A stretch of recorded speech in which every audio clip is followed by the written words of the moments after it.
ఆగండి. అద్భుతమైన సాక్ష్యం అందరికీ మరణాత అందరూ బాగున్నారండి.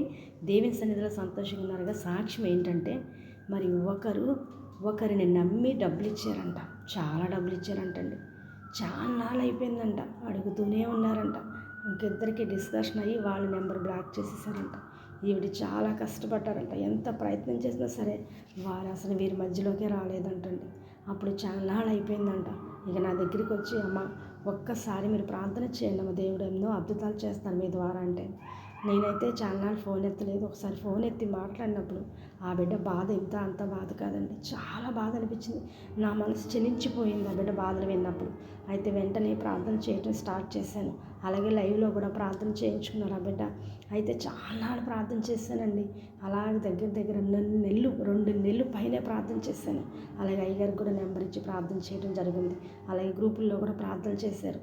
దేవుని మహాకృప మన ప్రార్థన బట్టి వాళ్ళు నెంబరు నెంబరు బ్లాక్ నుంచి తీసి, అమ్మ నీ డబ్బులు నీకు ఇచ్చేస్తామని సగం డబ్బులు ఇవ్వటం జరిగింది. ఆమె చెప్పండి, ఇంకా చాలా డబ్బులు ఇవ్వాలి. ఆ డబ్బులు కూడా వచ్చేలాగా మనందరం కూడా ప్రార్థన చేద్దామండి. ఆ బిడ్డ విషయంలో అన్ని మేలులు జరిగేలాగా, కీడుని కొట్టివేసేలాగా అందరూ కూడా ప్రార్థనలో జ్ఞాపకం చేసుకుని, గాడ్ బ్లెస్ యు.